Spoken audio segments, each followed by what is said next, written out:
Everyone, एक बार फिर से आप सबके सामने भारतवर्ष के जितने सारे छात्र छात्रा हैं सबको इस बार के फाउंडेशन में बात से स्वागत करते हैं। तो आइए बाबू, कार्बनिक यौगिक के बारे में मैंने परिभाषित कर दिया था। मैंने बताया था बर्जीलियस नाम के कोई साइंटिस्ट था, उन्होंने फेलियर थियरी दी थी। क्यों दी थी, कैसे दी थी भैया, हम आपका पता है। लेकिन फिर भी आप लोगों को मैंने बताया था कि बर्जीलियस नाम के साइंटिस्ट थे। उनका मानना यह था कि जितने सारे कार्बनिक कंपाउंड होते हैं उनको बनाया जाता है, यानी कार्बनिक यौगिक को, वे यौगिक जो जीवधारियों के अंदर बनते हैं, यानी जीवधारी, उनका मानना यह था कि जीवधारियों के अंदर एक वाइटल फोर्स पाया जाता है, यानी जैव शक्ति पाई जाती है, और वही जैव शक्ति क्या करती है, कहीं ना कहीं ऑर्गेनिक कंपाउंड बनाती है। तो ये सारा थियरी हम लोग देख चुके थे, जबकि ओलर नाम के साइंटिस्ट आया और ओलर नाम के साइंटिस्ट ने यूरिया को लिया, यानी अमोनिया साइनेट लिया, अमोनिया साइनेट लिया, अमोनिया साइनेट लिया, और अमोनिया साइनेट को क्या किया बाबू, थोड़ा सा हीट किया तो यूरिया बन करके तैयार हो गया। NH2C डबल बॉन्ड O और NH2, ये यूरिया बन करके तैयार हो गया। और इस कंसेप्ट को किसने दिया था, ओलर नाम के साइंटिस्ट ने दिया था। किसने दिया था बाबू, ओलर नाम के साइंटिस्ट ने दिया था। आप लोग को बताया गया था बाबू कि बर्जीलियस नाम के जो साइंटिस्ट थे, बर्जीलियस नाम के जो साइंटिस्ट थे, इन्होंने क्या कहा था बाबू, इन्होंने बोला था कि जीव जंतुओं के अंदर एक ऐसी जैव शक्ति पाई जाती है जिस जैव शक्ति के कारण कार्बनिक यौगिक बनते हैं, और सिर्फ जीवधारियों में बन सकते हैं, मतलब सजीवों के अंदर बन सकते हैं, सजीवों के बाहर कार्बनिक यौगिक को बनाना एकदम इम्पॉसिबल है, बोले तो इम्पॉसिबल है।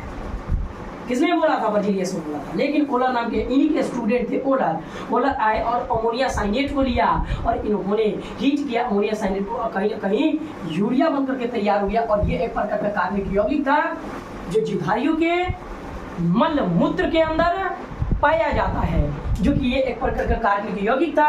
अतः प्रयोगशाला में सर्वप्रथम कार्बनिक यौगिक किसने बनाया था, तब ओलर ने बनाया था। इनका मानना था कि कभी भी कार्बनिक यौगिक बनेगा तो जीवधारियों के अंदर बनेगा, लेकिन इन्होंने गलत प्रूफ कर दिया इनको कि नहीं, हम जीवधारियों के अंदर ही कार्बनिक यौगिक को केवल नहीं बना सकते हैं, जीवधारियों के बाहर भी हम कार्बनिक यौगिक को प्रयोगशाला में बना करके उसको खा सकते हैं। और यहाँ से पूरी नजरिया चेंज हो गई। तो बर्जीलियस ने जो कार्बनिक यौगिक को परिभाषित करने की कोशिश की थी, अतः यह परिभाषा रहा फेलियर, जो हम सबने देखा था। लेकिन और भी बहुत सारे कार्बनिक यौगिक के अलग अलग साइंटिस्टों ने अलग अलग दौर में कार्बनिक यौगिक को परिभाषित करने की कोशिश किया गया था, मतलब अलग अलग साइंटिस्टों के द्वारा। क्या बर्जीलियस ने जो परिभाषा दिया था, अतः यह परिभाषा फेलियर था? क्या यहीं तक साइंटिस्ट सीमित रहे थे? नहीं। अब लोगों के अंदर न एक आंख पर जो पट्टी पड़ा था, वो पट्टी खुल चुका था, और ओलर ने पूरी नजरिया केमिस्ट्री के, ऑर्गेनिक केमिस्ट्री के, यानी कार्बन रसायन को देखने का नजरिया ही चेंज। आइए तो परिभाषा नंबर नेक्स्ट परिभाषित करने का, कार्बनिक यौगिक को अलग साइंटिस्टों के द्वारा परिभाषित करने की कोशिश किया गया। परिभाषा कुछ इस प्रकार रहा। परिभाषा, बाबू आप लोगों से रिक्वेस्ट है कि आप लोग हमारे साथ में पेन और नोटबुक लेकर के बैठे और साथ साथ हमें लिखते चले। तो वह यौगिक जिसमें कार्बन उपस्थित, कार्बन मौजूद होते हैं, कार्बन मौजूद या उपस्थित होते हैं उस यौगिक को कार्बनिक यौगिक कहा जाता है। मतलब बहुत सारे साइंटिस्टों ने बर्जीलियस का जो परिभाषा था बाबू, वो कहीं ना कहीं फेलियर हो चुका था, फेलियर थियरी थी। यानी कार्बनिक यौगिक के अनुसार उन्होंने बोला था जीवधारियों के अंदर पाया जाता है, जो भी कार्बनिक यौगिक बनते हैं जीवधारियों के अंदर पाए जाते हैं। पहले परिभाषा था बर्जीलियस ने दिया था, अतः उस परिभाषा को पोलर नाम के साइंटिस्ट आया और आ करके गलत प्रूव कर दिया। फिर अलग अलग दौर में अलग अलग साइंटिस्ट आए, अलग अलग परिभाषा देकर के कार्बनिक यौगिक को संतुष्ट करने की कोशिश की गई।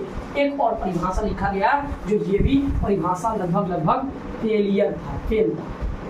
सुनिए बाबू, वह यौगिक जिसमें कार्बन मौजूद होते हैं या उपस्थित होते हैं उस यौगिक को कार्बनिक यौगिक के नाम से जाना जाता है। जबकि आइए हम देख लेते हैं कार्बन डाइऑक्साइड, कार्बन मोनोऑक्साइड और सोडियम आप ले सकते हैं, सोडियम बाइकार्बोनेट ले सकते हैं, सोडियम कार्बोनेट ले सकते हैं, और भी ले लीजिए मैग्नीशियम कार्बोनेट ले सकते हैं, मैग्नीशियम कार्बोनेट ले सकते हैं।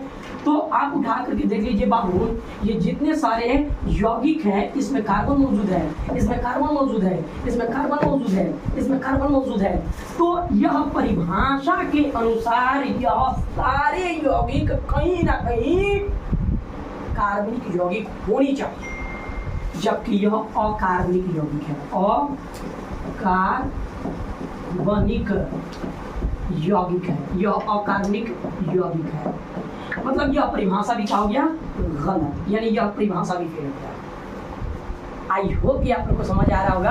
यानी एक और साइंटिस्ट के द्वारा, अब भैया साइंटिस्ट का नाम मेंशन नहीं किया गया है, लेकिन आप कितना समझिए कि ये भी परिभाषा आया था, वह यौगिक जिसमें कार्बन मौजूद होते हैं उसे कार्बनिक यौगिक बोला जाता है। लेकिन आप सबके सामने कार्बन डाइऑक्साइड, कार्बन मोनोऑक्साइड और सोडियम कार्बोनेट, मैग्नीशियम कार्बोनेट और भी बहुत सारे कार्बोनेट लीजिएगा तो उस सब में भी कार्बन मौजूद है, लेकिन कार्बन मौजूद होने के कारण यह अकार्बनिक पदार्थ, क्योंकि यह कार्बनिक पदार्थ नहीं हुआ, अतः यही परिभाषा कहीं ना कहीं गलत हुआ।